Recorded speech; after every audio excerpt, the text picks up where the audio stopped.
സുഹൃത്ത് ബന്ധങ്ങളെ പറ്റി ചില കാര്യങ്ങൾ പറയാമെന്ന് തോന്നി. സുഹൃത്ത് ബന്ധം എന്നുള്ളത് ഒരു മരത്തെ പോലെയാണ്. മരത്തിന് പലവിധ ശാഖകൾ ഉണ്ടാകും കേട്ടോ. മരത്തിൽ ഇലകൾ ഉണ്ടാകും, മരത്തിൽ കൊമ്പുകൾ ഉണ്ടാകും, അതുപോലെ തന്നെ മരത്തിൽ വേരുകളും ഉണ്ടാകും. അങ്ങനെ തന്നെയാണ് സുഹൃത്ത് ബന്ധങ്ങൾ എന്നുള്ളത്.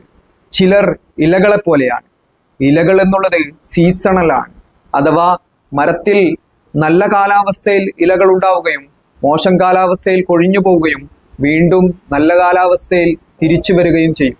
അങ്ങനെയാണ് ചില സുഹൃത്തുക്കൾ. നമ്മുടെ നല്ല സമയത്ത് അവർ നമ്മുടെ കൂടെ ഉണ്ടാകും, മോശം സമയത്ത് അവർ നമ്മെ ഒഴിവാക്കി പോകും കേട്ടോ.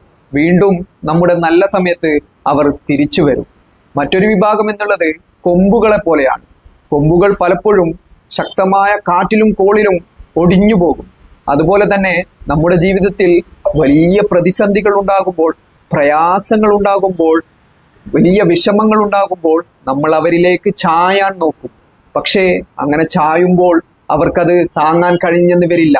അവർ നമ്മളെ ഒഴിവാക്കി പോകും, അവർ ഒടിഞ്ഞു പോകും. കൊമ്പുകൾ എപ്രകാരമാണോ ഒടിഞ്ഞു പോകുന്നത്, അപ്രകാരം തന്നെ ഇവർ നമ്മുടെ ജീവിതത്തിൽ നിന്നും നമ്മെ ഒഴിവാക്കി അവർ രക്ഷപ്പെടാൻ നോക്കും. അഥവാ നമ്മൾ അഭിമുഖീകരിക്കുന്ന ഈ പ്രശ്നങ്ങളെയും പ്രയാസങ്ങളെയും അവർക്ക് നേരിടാൻ കഴിഞ്ഞെന്ന് വരില്ല.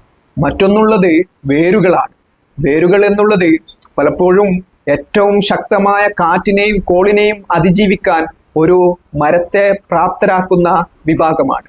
അഥവാ നമ്മുടെ ഏറ്റവും മോശം സമയത്തും, നമ്മുടെ ഏത് പ്രതിസന്ധി കാലഘട്ടത്തിലും, നമ്മുടെ ഏറ്റവും വിഷമകാലഘട്ടത്തിലും നമ്മെ വീഴാതെ പിടിച്ചു നിർത്തുന്ന ഒരു വിഭാഗമാണ് വേരുകൾ എന്നുള്ളത്.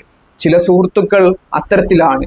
ഏത് പ്രതിസന്ധികൾ നമുക്കുണ്ടായാലും, ഏത് പ്രയാസങ്ങൾ നമുക്കുണ്ടായാലും അവർ ഒരിക്കലും നമ്മളെ ഒഴിവാക്കി പോവുകയില്ല. അതുകൊണ്ട് തന്നെ ഈ വേരുകളെയും ഇലകളെയും ചില്ലകളെയും പരസ്പരം തിരിച്ചറിയാൻ നമുക്ക് സാധിക്കേണ്ടതുണ്ട് കേട്ടോ. ഇതൊരിക്കലും പരസ്പരം മാറിപ്പോകരുത്.